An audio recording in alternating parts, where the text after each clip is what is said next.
Morning students, आज बेटा हम डिस्कस करने वाले हैं Pascaline, stepped reckoner, Jacquard loom, Thomas arithmometer, difference engine and analytical engine के बारे में।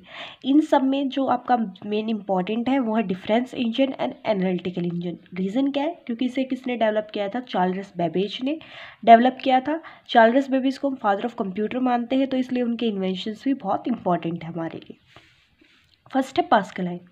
पास्कलाइन मशीन या फिर सेकंड नेम क्या है इसका? Adding machine. इसको डेवलप किया गया था बेटा 1642 के अंदर। जैसे नाम से पता चल रहा है एडिंग मशीन, तो ये मशीन किस लिए काम आती थी बेटा? एडिशंस परफॉर्म करने के लिए काम आती थी। पास्कलाइन को बेटा ब्लेज पास्कल ने डेवलप किया था when he was 19 year old, जब वो 19 साल के थे तब। डेवलप क्यों किया था?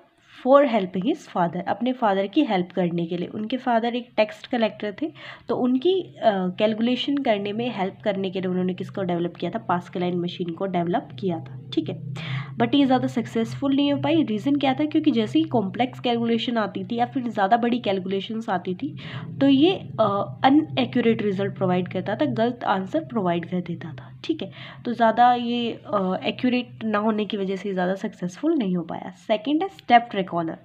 स्टेप्ड रेकॉनर को 1673 के अंदर गॉटफ्रिड विलियम लेबनीज ने बनाया था। इसे लेबनीज मशीन भी बोलते हैं बेटा।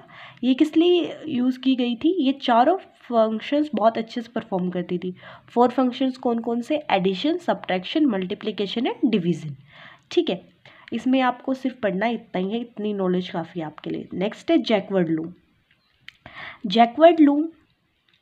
जैकवर्ड लूम को बनाया था बेटा जोसेफ मैरी जैकवर्ड ने, और ये किस पे काम करता था बेटा? पंच कार्ड की हेल्प से काम करता था। पंच कार्ड क्या होते थे बेटा? वुडन कार्ड, दैट मीन्स लकड़ी के कार्ड होते थे जिनके अंदर क्या किया जाता था? होल्स। पंच कार्ड, जैसे आप कोई वैल्यू इनपुट करते थे तो वो क्या होती है? पंचिंग मशीन उस कार्ड के ऊपर पंच करती थी और वहाँ पे होल क्रिएट कर देती थी। जहाँ जहाँ पे होल होता था वो वैल्यूज़ रीड की जाती थी और उन कोड्स की हेल्प से हमें क्या मिलता था? इनपुट मिलता था हमें। ठीक है, तो जैकवर्ड लूम किस पे काम करते थे बेटा? पंच कार्ड टेक्नोलॉजी पे काम करते थे।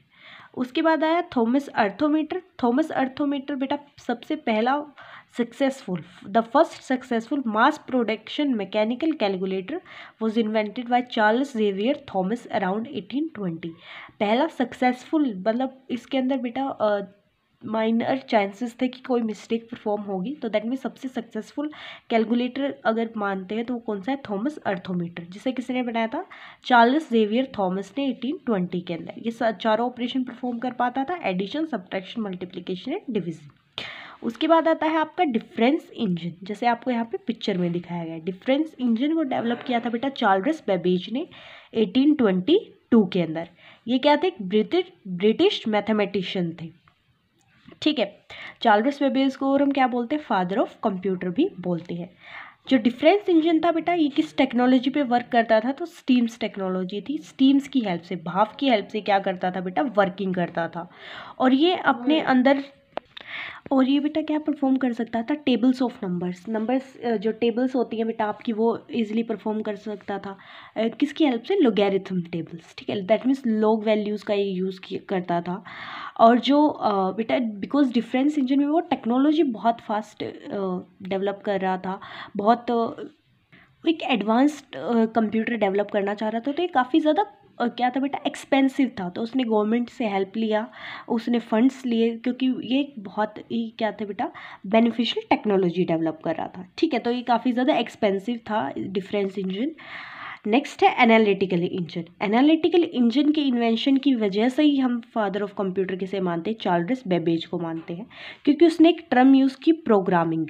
ठीक है, तो यही मेन रीज़न था बेटा कि हम किसको मानते हैं बेटा? चार्ल्स बेबेज को फादर ऑफ कंप्यूटर मानते हैं। ठीक है, बट एनालिटिकल इंजन कभी भी डेवलप नहीं हुआ कंप्लीटली, कभी ये बना नहीं और ना ही ये यूज़ किया गया। सिर्फ उस आइडिया की वजह से हम क्या बोलते हैं? इसे फादर ऑफ कंप्यूटर बोलते हैं।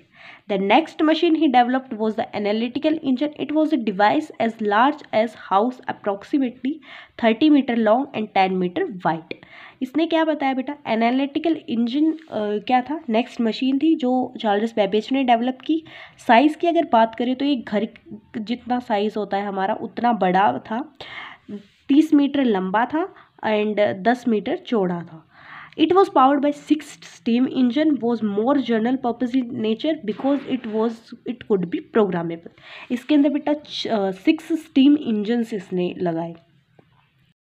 जैसे आपके जो रेल्स वगैरह होती है उनके अंदर पहले स्टीम्ड इंजन लगे होते थे, same as it is 6 steam engines इसको क्या करते थे बेटा, पावर प्रोवाइड करते थे। ठीक है, he was now he had improved the difference engine to more complete design which was based on Jacquard punch card technology for its programming.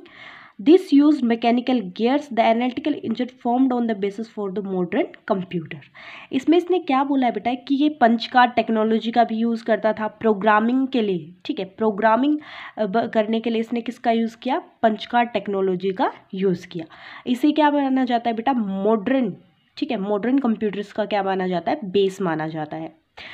But Charles Babbage ने खुद प्रोग्राम्स को डेवलप नहीं किया था, उसके लिए प्रोग्राम डेवलप करने का काम किसने किया बेटा, अदा बायरोन ने। अदा बायरोन को हम क्या बोलते हैं बेटा, फर्स्ट प्रोग्रामर का अगर आपको कोई नाम पूछता है तो वो कौन है, अदा बायरोन। ठीक है, ये किसकी बेटी थी, ये एक बहुत फेमस पोइट थे लॉर्ड बायरोन, उनकी बेटी थी। और इसी ने क्या किया था बेटा, एक सीरीज़ ऑफ नोट्स लिखी थी for the help of Charles Babbage की हेल्प करने के लिए। ठीक है, तो ये क्या है, आपकी फर्स्ट प्रोग्रामर है कौन, अदा बायरोन। ठीक है, ये इतना ही इंपॉर्टेंट था आपका एनालिटिकल इंजन के बारे में कि एनालिटिकल इंजन किस पे काम करता था। 6 स्टीम इंजन थे इसके अंदर। इसका जो साइज़ था वो एक घर के साइज़ के अकॉर्डिंग था। ठीक है, ये प्रोग्रामिंग टर्म इसने यूज़ की थी जिसकी वजह से हम इसे क्या बोल देते हैं बेटा, बेस ऑफ ऑल कंप्यूटर्स बोलते हैं आपके मॉडर्न कंप्यूटर्स। जो प्रोग्राम्स थे वो डेवलप करने का काम किसने किया था, अदा बायरोन ने किया था।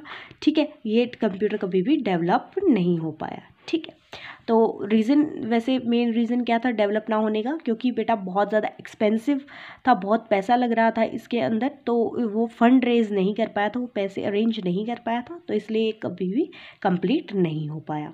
तो यहाँ तक आप अच्छे से रीड कर लेना। Okay, thank you.